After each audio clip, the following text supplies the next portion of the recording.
স্বাগত জানাচ্ছি সুপ্রিয় শিক্ষার্থীবৃন্দ। আমরা দ্বিপদী বিস্তৃতি শুরু করেছিলাম।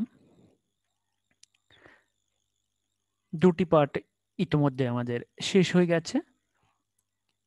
তো প্রথম দুটি পার্টে আমরা সাধারণ কিছু প্রবলেম নিয়ে আলোচনা করেছি। এর মধ্যে প্রথম পার্টে আমরা সবগুলো ফর্মুলা নিয়ে আলোচনা করেছি, যেগুলো এই অধ্যায়ে ব্যবহৃত হবে।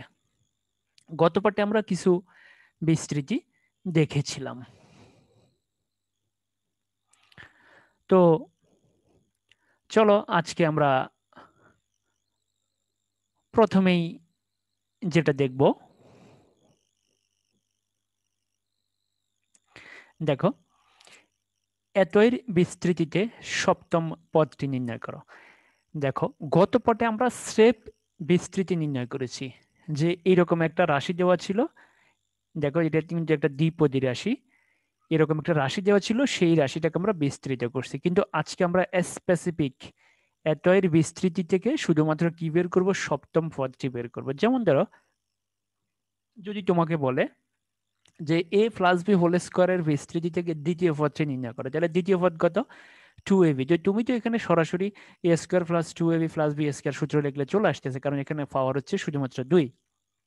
কিন্তু পাওয়ার যদি 9 থাকে তাহলে তুমি কিভাবে সপ্তম পদটি বের করবে? এটা তো আসলে অনেক বড় হয়ে যায়, কারণ আমরা সাধারণত 3 পর্যন্ত মুখস্থ করছি, 4 5 6 থেকে আসলে এগুলার আমাদের মুখস্থ নাই, এবং আসলে এটা মুখস্থ করলে মনেও থাকবে না, এত বেশি রাশি এটা কিভাবে আসলে মনে থাকবে। তো আমরা প্রথম পার্টে কিন্তু বলেছি যে পাওয়ার যা হবে পদের সংখ্যা তার থেকে একটা বেশি হবে। তার মানে এই রাশিটাকে যদি আমরা বিস্তৃতি করি তাহলে আমরা টোটাল 10টি পদ পাবো। টোটাল কয়টা পদ পাবো? 10টা পদ পাবো। খেয়াল করে এখানে ঘাত হচ্ছে 9, তাহলে এই রাশির বিস্তৃতিতে আমরা পদ পাবো 10টা। বাট আমাদেরকে কি বের করতে হবে? আমাদেরকে আমাদেরকে সপ্তম পদটি বের করতে হবে। এখান থেকে আমাদেরকে সপ্তম পদটি বের করতে হবে। তো চলো আমরা শুরু করি। দেখো এটি হচ্ছে রাশি। দেখো এতএর বিস্তৃতিতে সাধারণ পদ, আমরা কিন্তু সাধারণ পদ নিয়ে পূর্বে আলোচনা করেছি। আমরা দেখেছিলাম যে এতএর বিস্তৃতি থেকে কিভাবে সাধারণ পদ বের করে। সাধারণ পদ মানে হচ্ছে যেই পদ থেকে তুমি এই রাশির বিস্তৃতির প্রত্যেকটা পদকে বের করতে পারবে। তুমি যদি আর এর মান 0 বসাও তাহলে প্রথম পদ পাইবে, আর এর মান 1 বসালে দ্বিতীয় পদ পাইবে, আর এর মান 2 বসালে তৃতীয় পদ পাইবে, আর এর মান 4 বসালে পঞ্চম পদ পাইবে। তাহলে এটা হচ্ছে সাধারণ পদ, মনে রাখবা এটা হচ্ছে সাধারণ পদ। এবং সাধারণ পদকে এখানে কিভাবে প্রকাশ করা হয়? r+1 দ্বারা, অর্থাৎ r+1 তম পদকে বলা হয় সাধারণ পদ। মনে রাখবা এই জায়গায় কিন্তু ভুলেও বলবা না যে r তম পদ, ভুলেও কিন্তু এই কথা বলা যাবে না, মনে রাখতে হবে এটা কিন্তু r+1 তম পদ। তাহলে সাধারণ পদকে আমরা এখানে কি বলবো? r+1 বলবো। তাহলে আমরা এখানে যা কিছু করব সব r+1 বানাইয়া করবো। সব কি বানাবো? r+1 বানাইয়া করবো। যেমন আমরা সপ্তম পদ বের করবো, এর অর্থ হচ্ছে আমরা বের করবো 6+1 তম পদ। খেয়াল করো আমরা এখানে কততম পদ বের করবো? সপ্তম পদ বের করবো। তার মানে আমরা আসলে বের করবো 6+1 তম পদ, কারণ তোমাকে হিসেব করতে হবে r+1 তম পদ। অর্থাৎ এই যে পদটা, এই পদটা হচ্ছে সাধারণ পদ, এই পদটা হচ্ছে r+1 তম পদ। তাহলে আমি এখানে যদি আর জায়গায় 6 বসাই তাহলে কি পাবো? 6+1 অর্থাৎ সপ্তম পদ। তো দেখো এটা হচ্ছে প্রদত্ত রাশি, বাট এটাকে কিন্তু এটার সাথে কম্পেয়ার করতে হবে। খেয়াল করে এখানে মাইনাস, এখানে কিন্তু প্লাস। খেয়াল করতে হবে আমার ফর্মুলা কিন্তু স্রেফ প্লাস, আমার ফর্মুলা কিন্তু মাইনাস নাই। তাহলে আমাকে কি করতে হবে? এটাকে একটু কনভার্ট করতে হবে। দেখো মাইনাসটাকে আমি কি করছি? এই রাশির সাথে ঢুকাই দিয়েছি। তাহলে দেখো এটা হচ্ছে আমার এ,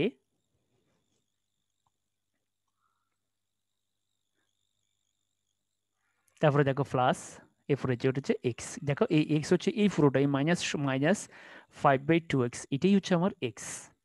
খেয়াল করতে হবে এখানে যদি মাইনাস থাকে, মাইনাসটাকে তুমি এই রাশির সাথে হিসাব করবা, মাইনাসটাকে তুমি এই রাশির সাথে হিসাব করবা। আর পাওয়ার হচ্ছে 9। তাহলে তোমার প্রথম কাজ হচ্ছে এই রাশিটাকে ঠিক এর মতো বানানো, এর মতো বানাতে হবে। মনে রাখবে এই চ্যাপ্টারের প্রত্যেকটা অঙ্ক কিন্তু এর মতো বানাতে হবে, এই চ্যাপ্টারের প্রত্যেকটা অঙ্ককে এর মতো বানাইতে হবে, a+x⁴n। তো এবার আসো আমরা r+1 তম পদ দেখো। তাহলে প্রদত্ত রাশির বিস্তৃতিতে r+1 তম পদ অর্থাৎ সাধারণ পদ। মনে রাখবে এটা হচ্ছে সাধারণ পদ। তো আমরা বের করবো কততম পদ? সপ্তম পদ। তাহলে দেখো সপ্তম পদ মানে কি পদ? 6+1 তম পদ, অর্থাৎ আর জায়গায় 6 বসাবো। তোমাকে খেয়াল করতে হবে সবসময় এটা, এটার সাথে তোমাকে তুলনা করতে হবে, তোমাকে সবসময় এইটার দিকে তাকাতে হবে। এখানে আছে কি r+1, তাহলে সপ্তম পদ মানে হচ্ছে 6+1 তম পদ। অর্থাৎ আর এর জায়গায় আমরা 6 বসাবো, আর n এর জায়গায় আমার কত আছে, n এর জায়গায় 9 আছে, বা সংখ্যাটাতে হয়ে গেল। দেখো n এর জায়গায় কত আছে, n এর জায়গায় 9 আছে, আর এখন তো আমি r এর মান পেয়ে গেছি। তাহলে r এর মান কত, r এর মান হচ্ছে কিন্তু 6, r এর মান হচ্ছে 6। সপ্তম পদ মানে 6 + 1, অষ্টম পদ মানে 7 + 1, নবম পদ মানে 8 + 1, সবসময় মনে রাখবে এটা।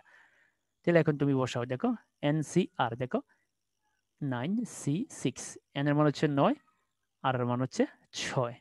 দেখো তুমি মিলাও, NCR দেখো 9, তারপরে C, তারপর r এর মান হচ্ছে 6। এরপরে দেখো a পাওয়ার n - r, তাহলে দেখো আমার a কত, a মান হচ্ছে এইটা। এরপরে দেখো n হচ্ছে 9 আর r হচ্ছে 6, তাহলে দেখো n - r। একবারে সহজ, তুমি এই সূত্রটা মনে রাখলে যততম পদ তোমাকে বলবে সেটা বের করে একবার সহজ। এরপরে দেখো a পাওয়ার, দেখো এরপর হচ্ছে x পাওয়ার r, এরপর হচ্ছে x পাওয়ার r, তাহলে এটা হচ্ছে আমার x, এটা হচ্ছে আমার x। তাহলে x পাওয়ার কত r, এখানে r এর মান কত, r এর মান হচ্ছে 6। দেখো r এর মান হচ্ছে 6, আমরা তো এখানে বের করে রাখছি r এর মান কত, r এর মান 6। তাহলে x পাওয়ার r মানে এত পাওয়ার 6। বাস এটা এখন ক্যালকুলেশন গুলো যাবে তাই। দেখো এইটাই মূল আনসার। এখন এটাকে জাস্ট আমরা একটু মডিফাই করব, এটাকে একটু সুন্দর করব। জাস্ট গোসল করে আসছে, ও এখন গায়ে একটু মলম মাখবে, চুলে তেল দিবে, মাথা আঁচড়াবে, বাস একটা ভালো ড্রেস পরবে, একটা চশমা লাগাবে, তাকে একদম মানে হিরোর মতো লাগবে। তো চলো আমরা এটাকে হিরো বানাই দিই। দেখো 9C6 হচ্ছে 84। এটা ক্যালকুলেটার বের করে ফেলবা, তোমরা চাইলে হাতে কলমে বের করতে পারো এনসিআর এর সূত্রটা দিয়ে। এটা আমরা ফার্স্ট পেপারে পঞ্চম অধ্যায়ে আলোচনা করছি, সমাবেশের অধ্যায়ে। তাহলে 9C6 হচ্ছে 84। এরপরে দেখো 4x, দেখো এখানে কত, এখানে হচ্ছে 3, দেখো পরেরটা দেখো এখানে হচ্ছে কত 3, তাহলে এই 3টা পাওয়ার 4 এর উপর আছে, তো 4 এর উপরে 3 মানে 4 × 16 416, 64 এর উপরে x কিউব, আর 5 এর উপরে কিউব, 5 এর উপরে কিউব আমরা বসে দিয়েছি, জাস্ট ক্যালকুলেশনটা আমি করি নাই, তুমি চাইলে করে নিতে পারো, তোমরা চাইলে একসাথেও করতে পারো। এরপরে এখানে দেখো মাইনাসের উপরে পাওয়ার কি, জোড়, তাহলে এটা প্লাস হয়ে যাবো, তাহলে আর মাইনাসটা থাকছে না, মাইনাসের উপরে পাওয়ার কি, জোড়। এরপরে দেখো এই 5 এর উপরে পাওয়ার 6, এরপরে 2 এর উপরে পাওয়ার 6, দেখো 2 এর উপরে পাওয়ার 6 হলে 200টা গুণ করলে 64, আর x এর উপরে পাওয়ার 6। আমি আগে বলছি এই চ্যাপ্টারে কিন্তু খুঁটিনাটি অনেক ক্যালকুলেশন আছে, বিশেষ করে মাইনাসের ক্যালকুলেশনটা একটু জটিল প্রকৃতির।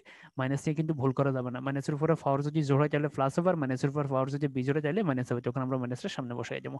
এবার এটাকে ক্যালকুলেশন করো, তুমি এই পুরোটাকে ক্যালকুলেশন করবো। উপরে কত আছে, উপরে আছে 84, 64, 5 4 16, ওটা গুণ করে দিবা। নিচে কত আছে 5 কিউব আর 64। এরপরে এখানে দেখো এক্স উপরে 3টা, নিচে এক্স 6টা, কাটাকাটি দিলে এক্স থাকবে নিচে আর 3টে, বাস এটাই হচ্ছে আনসার। দেখো এটা কত কিউট, কত চমৎকার একটা আনসার, মানে এর দিকে তোমার কিছুক্ষণ তাকিয়ে থাকতে ইচ্ছে করবে এই আনসারটা দিকে। তো সুপ্রিয় শিক্ষার্থীবৃন্দ, আমরা এই সূত্রটা নিয়ে কিন্তু প্রথম পাঠে আলোচনা করছি, দ্বিতীয় পাঠও কিন্তু আমরা সাধারণ পদ নামে কিছু একটা পাইছি।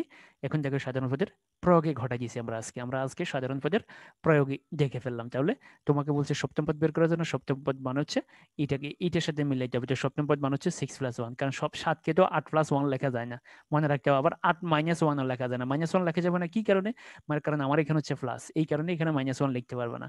তাহলে তোমাকে লিখতে হবে 6+1, তাহলে সপ্তম পদ মান হচ্ছে 6+1। তাহলে দেখো আর এর মান হচ্ছে 6 আর এন এর মান হচ্ছে 9, তাহলে এই সূত্র অনুযায়ী আমার ক্যালকুলেশন গুলো যা হবে তাই। তাহলে দেখো এইটা হচ্ছে আমার এ আর এটা হচ্ছে আমার এক্স। চলো আমরা এরকম আরেকটা প্রবলেম সলভ করি। তো তার আগে তোমাদেরকে অবশ্যই এই প্রবলেমটা সলভ করতে হবে। এই রাশির বিস্তৃতিতে পঞ্চম পদ নির্ণয় করো। অবশ্যই তোমরা এই প্রবলেমটা সলভ করবা। যদি এই প্রবলেমটা নিজে নিজে সলভ করতে পারো তাহলে তোমরা বুঝে নিবা যে যে যততম পদই তোমাকে পরীক্ষার হলে বের করতে দেখ না কেন, তুমি সাবলীলভাবে বের করতে পারবা। তো আসো এবার আমরা এত এর বিস্তৃতিতে n-তম পদ নির্ণয় করো। আমরা এত এর বিস্তৃতিতে n-তম পদ বের করব। ভয় পাওয়ার কোনো কারণ নাই, প্রশ্ন দেখে ভয় পাবে না, বুক ফুলিয়ে প্রশ্ন সলভ করার চেষ্টা করবা। তার আগে ফর্মুলাগুলো আবার দেখে নিবা। তাহলে দেখি এটা হচ্ছে প্রদত্ত রাশি, তাহলে এটাকে আমাদের এটার সাথে কম্পেয়ার করতে হবে। সবসময় এই চ্যাপ্টারে যত অঙ্ক পাবে সবকিছু এটার সাথে তুলনা করবা। দেখো তাহলে দেখো এখানে এই জায়গায় কে যাবে, দেখো এই যে এই প্লাস বানাই চলে, দেখো কি করতে হবে, মাইনাসটারে কার সাথে রাখবে, মাইনাসটা সবসময় দ্বিতীয় পদের সাথে রাখবো, অর্থাৎ এটার সাথে রাখবা, সেকেন্ড টার্মস এর সাথে। এই তাহলে দেখো এটা হচ্ছে আমার এ, এটা হচ্ছে আমার এক্স, এটা হচ্ছে আমার এন। এই এন এর জায়গায় আমি কি বসাবো, এন এর জায়গায় আমি 3n বসাবো। এই এন এর জায়গায় আমার কত আছে, 3n আছে। তাহলে আমি এখন কততম পদ বের করবো, n-তম পদ। তো দেখো এটা আমার আর সাধারণ পদের সূত্র হচ্ছে এটা, সাধারণ পদ মানে r+1 তম পদ। তো আমার এখানে আছে কত n, আমি কিন্তু এটাকে এরকম বানাইতে হবে।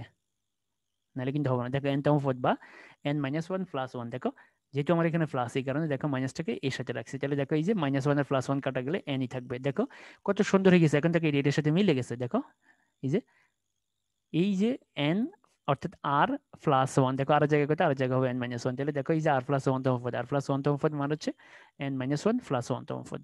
দেখো এই মনে রাখবে, তোমাকে কিন্তু প্রত্যেকটা অঙ্ক কিন্তু এটার সাথে মিলাইতে হবে। তোমাকে প্রত্যেকটা অঙ্ক কিন্তু এটার সাথে মিলাইতে হবে। তোমাকে বানাইতে হবে কি r প্লাস 1। তাহলে দেখো আমরা কি বানাইছি, এই এত প্লাস 1। এখন দেখো তুমি এই প্লাস 1 এসে কাটা গেলে আমার কি থাকে, nই থাকে। তাহলে দেখো আমি আসলে n-তম পদই বের করতেছি। জাস্ট এটাকে কি করছি, এটার সাথে মিলানোর জন্য আমরা এখানে মাইনাস আর প্লাস দিয়ে দিচ্ছি, কারণ মাইনাস আর প্লাস না দিলে কিন্তু মিলে, মানে এখানে কিন্তু কখনো মাইনাস থাকতে পারবে না। মাইনাসটা কিন্তু প্রথম পদের সাথে থাকতে হবে, মাইনাসটা কিন্তু এই জায়গায় থাকতে পারবে না, কারণ আমার ফর্মুলার দিকে তাকাইতে হবে আর প্লাস 1। তো এখন আসো, তুমি দেখো এই যে n এর মান হচ্ছে, n এর জায়গায় কত 3n, তুমি দেখো n c r, n এর জায়গায় হচ্ছে 3n, এরপরে দেখো r এর জায়গায় হচ্ছে n-1, এরপরে দেখো x এর জায়গায়, এই দেখো এই জায়গায় হচ্ছে x, এরপরে দেখো এই x এর জায়গায় হচ্ছে -1 বা x2, দেখো বসাই দাও। এই যে বসাই দিলাম, দেখো তুমি এখানে কম্পেয়ার করো n c r, তাহলে দেখো এই যে n হচ্ছে এটা, তাহলে c r, আর এর মান হচ্ছে n-1, দেখো কম্পেয়ার করো তুমি এনসিআর এর সাথে আমার এই লাইনটাকে কম্পেয়ার করো। এরপরে দেখো এ পাওয়ার n মাইনাস আর, তাহলে দেখো এখানে এ মানে কত, আমার এ মান হচ্ছে এটা, এ পাওয়ার n মাইনাস আর, n হচ্ছে এটা, মাইনাস আর মান হচ্ছে এটা, এটি হচ্ছে আমার আর, এটা হচ্ছে আমার আর, এটা হচ্ছে আমার n, এটা হচ্ছে আমার এ। তাহলে এ পাওয়ার n মাইনাস আর, এরপরে দেখো এক্স পাওয়ার আর, এক্স পাওয়ার আর, তো দেখো এখানে এক্স কত, এক্স হচ্ছে আমার এটা হচ্ছে আমার এক্স, মনে রাখবো এটা হচ্ছে আমার এক্স, আর এটা হচ্ছে আমার আর, এটা হচ্ছে আমার আর, তাহলে এক্স পাওয়ার আর। বাস, এখন এটাকে ক্যালকুলেশন করলে যাবে তাই অ্যান্সার। তাহলে দেখো এই লাইনটি হচ্ছে মেইন, এই লাইনটা যদি তুমি লিখতে পারো, এর এই লাইনটাকে জাস্ট আমরা একটু রিফর্ম করবো পরের লাইনে যাই। দেখো তো এই সূত্র বসে কিন্তু রিফর্ম করি আমরা এনসিআর এর সূত্রটা। দেখো এন সি আর, তাহলে দেখো সূত্রটা কি n factorial by r factorial n minus r factorial. তাহলে দেখো এই যে n factorial n minus r factorial, দেখো এই যে মাইনাসের কারণে এই মাইনাসটা কি হয়ে গেছে, প্লাস হয়ে গেছে। এরপরে দেখো আর ফ্যাক্টোরিয়াল, আর জায়গায় কত n-1, তাহলে দেখো n factorial by n-1 factorial, sorry r factorial by n minus r factorial. দেখো আর ফ্যাক্টোরিয়াল আর কি এন মাইনাস আর ফ্যাক্টোরিয়াল, তাহলে দেখো অর্থাৎ এইটাও ফ্যাক্টোরিয়াল এবং এন মাইনাস আর ফ্যাক্টোরিয়াল। তাহলে দেখো এটা এখানে বসাই দিলাম। এরপরে দেখো এখানে মাইনাসে মাইনাসে প্লাস, এরপরে কি থাকে 3n থেকে n গেলে 2n, মাইনাসে মাইনাসে প্লাস 1। এরপরে দেখো এটা যে এটা দেখো এটা একটু ভালো করে দেখতে হবে, এটা এই সূত্র অনুযায়ী করছি আমরা। এটা হচ্ছে এন সি, এটা হচ্ছে আর, তাহলে এটার সাথে মিলিয়ে করবা, এটার সাথে মিলিয়ে কিন্তু আমরা এটা পাইছি। এটা আমরা পঞ্চম অধ্যায়ে কিন্তু এগুলো নিয়ে বিস্তারিত আলোচনা করছি সমাবেশে। এরপরে দেখো এটা 3n মাইনাস n-1, তাহলে কত থাকে 2n প্লাস 1। এরপরে এটা দেখো, দেখো এই যে পাওয়ারটা, এই পাওয়ারটা -1 এর উপর আছে, দেখো এখানে একটা মাইনাস আছে, এই পাওয়ারটা মাইনাসের উপর আছে, তো n-1 তো কোনো সুনির্দিষ্ট মান নয়, ঠিক আছে, এই কারণে আমরা এটা ক্যালকুলেশন করতে পারবো না। এই কারণে মাইনাসের উপরে দেখো মাইনাসটাকে আমরা 1 এর সাথে রাখছি, -1 এর উপরে পাওয়ার এটা আছে, এবং দেখো এক্স স্কোয়ারের উপরে পাওয়ার এটা আছে, যে আমরা একই সাথে এই যে পাওয়ার 2 দিয়ে গুণ করে দিচ্ছি 2n-2, দেখো একই সাথে ক্যালকুলেশনটা করে ফেলছি। এখন কি আসে দেখো, এখন এটাকে সামনে বসাই দিয়েছি, দেখো এটাকে একবারে সামনে বসাই দিয়েছি, 3n বসে গেছে, এখানে দেখো কি থাকে 2n প্লাস 1, আর n-1টাকে আগে দিয়ে লিখছি, ঠিক আছে। আর এখানে দেখো এই দুটো রাশি দেখো তোমরা, এখানে 2n প্লাস 1 আর এখানে কত 2n-2, তাহলে দেখো এখানে x এর উপর পাওয়ার 2n, এখানে x এর উপর পাওয়ার 2n, তাহলে x এর উপর পাওয়ার 2n, x এর উপর পাওয়ার 2n কাটা, তাহলে এখানে কি থাকবে, এখানে একটা x থাকবে, তুমি খেয়াল করো এখানে একটা x থাকবে, আর এখানে নিচে x পাওয়ার -2, তাহলে এটা উপরে গেলে কি হবে x কিউব, আলটিমেটলি কি দাঁড়াচ্ছে x কিউব দাঁড়াচ্ছে। তার মানে এই রাশি আর এই রাশিকে ক্যালকুলেশন করে কিন্তু আমরা এক্স কিউব পাইছি। তুমি প্রয়োজনে ভেঙে ভেঙে করে দেখতে পারো, কারণ এটাকে তুমি কি লিখতে পারবা, এটাকে লিখতে পারবা X power 2n into X, আর এটাকে কি লিখতে পারবা 1 by X power 2n into 1 by X power -2, তাহলে x power 2n x power 2n কাটা চলে যাবো, আর এখানে থাকে কি এক্স পাওয়ার -2, তো এটাকে উপরে উঠে গেলে কি হবে এক্স কিউব, আর এখানে থাকে একটা এক্স, তাহলে টোটাল এক্স হচ্ছে 3টা। মনে রাখবা এই অধ্যায় হচ্ছে বীজগণিতের ক্যালকুলেশন শেখার জন্য একটা ভাইটাল অধ্যায়। এই অধ্যায় তুমি যদি তোমার ক্যালকুলেশনের প্রবলেম দূর করতে না পারো তাহলে তুমি আর কখনো পারবে না, কারণ এই অধ্যায়ে এত বেশি ক্যালকুলেশন পাইবে এবং এত বিক্ষুটে ক্যালকুলেশন তুমি চিন্তা করতে পারবে না। এবং তুমি দেখো একটা লাইনের ভিতরে কি পরিমাণ ক্যালকুলেশন করতে হয়েছে, যেমন ধরো এখানে এনসিআর সূত্র প্রয়োগ করছি, এরপরে দেখো এখানে ক্যালকুলেশন করে এটা পাইছি, এরপরে দেখো এই যে n মাইনাস ওয়ানটা মাইনাস ওয়ানের সাথে আছে, n মাইনাস ওয়ানটা আবার এক্স স্কোয়ারের সাথে আছে, এরপরে এটাকে ক্যালকুলেশন করে এটা পাইছি, এটা যেভাবে ছিল এভাবে বসে গেছে, এরপরে এই রাশি আর এই রাশি ক্যালকুলেশন করে আমরা এক্স কিউব পাইছি। তুমি দেখবা এই চ্যাপ্টারে ক্যালকুলেশন ভরা, এই জন্য ক্যালকুলেশন শিখতে হবে। এবং এরপরেও যদি কোনো সমস্যা থাকে আমাকে দেখাবে, এরপরে তোমরা ভিডিওটা প্রয়োজনে টেনে টেনে কয়েকবার দেখবে। তো চলো এবার আমরা যে প্রবলেমটা সলভ করবো, দেখো এত এর বিস্তৃতিতে শেষের তৃতীয় পদটি নির্ণয় করো। শেষের তৃতীয় পদ অর্থাৎ শেষ থেকে তৃতীয় পদ, শেষ থেকে তৃতীয় পদ। চলো তাহলে প্রদত্ত রাশি হচ্ছে এটা, এটাকে এটার সাথে বানাইতে হবে। তো বানাইতে হলে দেখো এখানে এই জায়গায় কত আছে, এই জায়গা আছে, দেখো এটাকে এটার সাথে কম্পেয়ার করলে এই জায়গায় কত, এই জায়গা হচ্ছে দেখো এই যে মাইনাস, মাইনাসটাকে কি করতে হবে, ভিতরে ঢুকাইতে হবে, এটার সাথে মাইনাসটাকে এটার সাথে রাখতে হবে। তাহলে দেখো এটা হচ্ছে এ, এটা হচ্ছে আমার এক্স, এটা হচ্ছে আমার এন।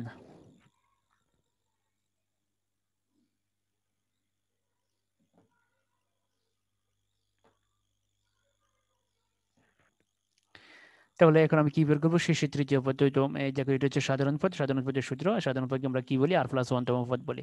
তো এই একটা জিনিস আমরা প্রথম পার্টেই বলেছিলাম যে পাওয়ার যা হবে পদের সংখ্যা তার থেকে একটা বেশি হবে, তাহলে এখানে পাওয়ার কত, 9, তাহলে পদ হবে 10টা। দেখো পদ হবে টোটাল 10টা। আমরা শেষের তৃতীয় পদ অর্থাৎ আমরা এটা বের করবো, শেষের তৃতীয় পদ মানে আমরা অষ্টম পদ বের করবো। ভালো করে খেয়াল করো তোমরা, শেষের তৃতীয় পদ মানে আমরা অষ্টম পদ বের করবো। দেখো পাওয়ার হচ্ছে 9, তাহলে পদ হবে টোটাল কয়টা, পদ হবে টোটাল 10টা। তাহলে শেষের তৃতীয় পদ মানে হচ্ছে এই পদটা, এই পদটা হচ্ছে অষ্টম পদ, তার মানে দেখো অষ্টম পদ মানে হচ্ছে 7+1তম পদ।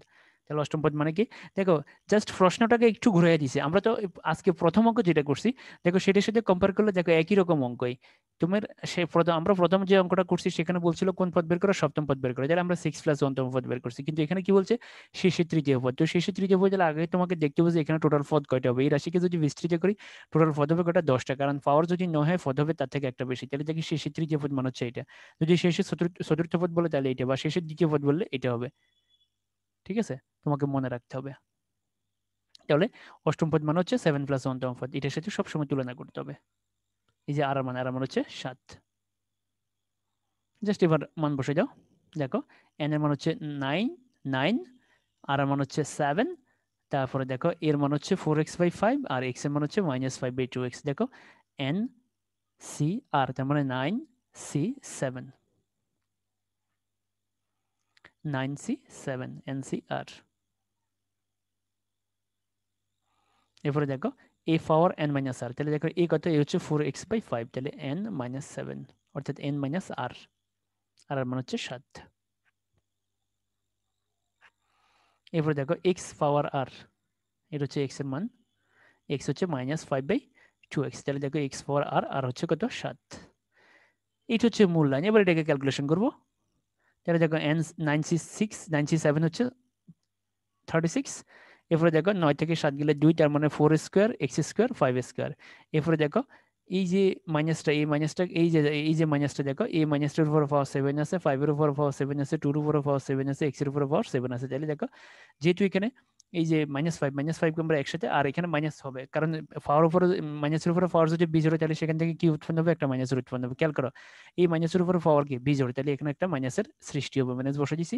আর 5 পাওয়ার 7, এরপরে দেখো 2 পাওয়ার 7, এরপরে দেখো x পাওয়ার 7। এখন যদি এটাকে ক্যালকুলেশন করি দেখো তাহলে আমরা কি পাইলাম, 9c7 কে কত পাইছি, 36।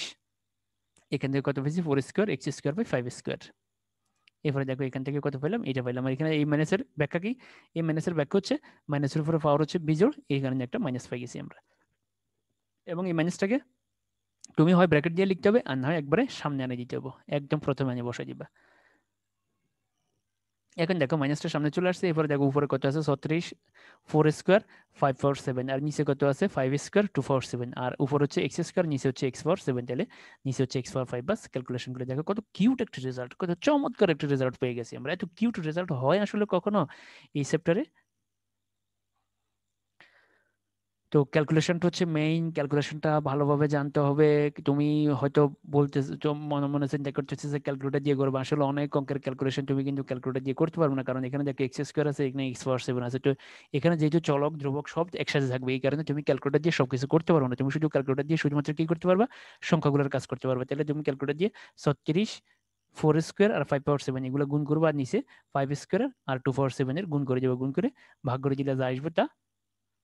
এরপরে দেখো চলকের গুলোতে মুখোমুখি হিসাব করতে হবে, মাইনাসটা সামনে চলে আসছে, উপর হচ্ছে এক্স দুইটা, নিচে হচ্ছে এক্স সাতটা, তাহলে নিচে থাকবে এক্স টোটাল 5টা। তো তোমাদেরকে অবশ্যই এই প্রবলেমটা সলভ করতে হবে। এই বিস্তৃতিতে শিশির তৃতীয় পদ নির্ণয় করো। শিশির তৃতীয় পদ, তাহলে দেখো এখানে পাওয়ার হচ্ছে 8, তাহলে টোটাল পদ হবে 9টা। তাহলে শিশির তৃতীয় পদ মানে কততম পদ হিসাব করো তুমি, নবম পদ, অষ্টম, সপ্তম পদ। শিশির তৃতীয় পদ হচ্ছে সপ্তম পদ, তার মানে 6+1তম পদ বের করতে হবে। দেখো এত বিস্তৃতিতে শেষ হতে বাম দিকে চতুর্থ পদ, তাহলে দেখো পাওয়ার হচ্ছে 12, তাহলে টোটাল পদ হবে কয়টা, 13টা। তাহলে শেষ থেকে বাম দিকে চতুর্থ পদ, তাহলে 13, 12, 11, 10, দশম পদ। তার মানে দশম পদ মানে 9+1তম পদ তুমি বের করবা। তাহলে এইভাবে চিন্তা করবা, দেখবে চ্যাপ্টার একবারে সহজ, ভাবাই জানা যে গণিত এত সহজ। আমি তোমাকে গ্যারান্টি দেবো তুমি বাংলা থেকে বেশি নম্বর গণিতে পাইবা, তুমি ইংরেজিতে নম্বর পাবে না, তুমি কোনো বিষয়তে নম্বর পাবে না, গণিতে তুমি যা পাইবা। তুমি গণিত একটু একটু সময় দাও, তুমি গণিতটা শুধুমাত্র কন্টিনিউয়াসলি পড়বো, অর্থাৎ first chapter, second chapter, third chapter, তুমি দেখবা সারা জীবন তোমার এই জিনিসটা মনে থাকবে। এবং তুমি দেখবা তোমার এই যে ক্যালকুলেশনের কারণে তোমার চিন্তা শক্তির অনেক বেশি বিকাশ হবে, চিন্তা শক্তির অনেক বেশি বিকাশ হবে, যে তুমি এখানে ক্যালকুলেশন, কারণ গণিতে মিথ্যার কোনো স্থান নাই, এখানে মিথ্যার কোনো স্থান নাই, কারণ তোমার এখানে হচ্ছে লজিক্যাল, লজিক্যাল, তুমি লজিক ভুল করলে